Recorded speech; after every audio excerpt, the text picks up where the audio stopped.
পাথরটা তার উপর ফেলে দেওয়ার চেষ্টা করেছিল। রাসূলুল্লাহ সাল্লাল্লাহু আলাইহি ওয়াসাল্লাম দেখা মাত্র তাকে আঙ্গুলে ইশারা করেন, এটা ওখানে পাথরটা থেমে ঠিক আছে। ঠিক এই অবস্থায় এখনো সেটা আছে। এটা এতটুকু পর্যন্তই আমরা জানি, যেটা আর বিভিন্ন লোকজন যারা গাইড বা বিভিন্ন মোয়াল্লেম যারা আমাদের সাথে আসতেন আগে তারা এভাবে আমাদেরকে বলেছেন, আমরা এতটুকু পর্যন্তই জানি। আর আরো উপরে একটা পাথর হ্যাঁ, আছে। একদম উপরে আরো একটা আছে, ওইটাও ফেলার চেষ্টা করা হয়েছিল এবং ওইটা নিচে কিন্তু একটা ছোট্ট একটা পাথর। হ্যাঁ, এটা তো তবুও একটু বড় আছে, কিন্তু ওই উপরে পাথরটা নিচে ছোট্ট পাথর ছোট্ট একটা পাথর এটা আটকে আছে। এটা আসলে কোনো বৈজ্ঞানিক ব্যাখ্যা কি আছে বা শারীরিক ব্যাখ্যা কি আছে সেটা আমরা আসলে নিশ্চয়তা দিতে পারছি না কোনো বিষয়ে।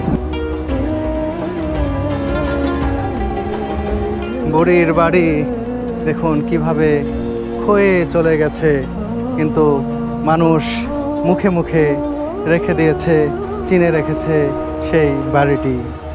এর কোনো দালিলিক ভিত্তি নেই বলা হচ্ছে, কিন্তু মুখে মুখে বহু বছর ধরে এখানকার মানুষেরা এটিকেই পরিচয় করে দিচ্ছেন, এটি বুড়ির বাড়ি।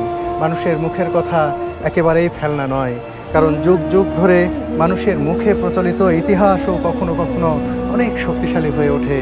সেই জায়গা থেকে এই বুড়ির বাড়ি যে দেখছি, এই বুড়ির বাড়ির যে দালিলিক কোনো প্রমাণ নেই, কিন্তু তারপরেও যে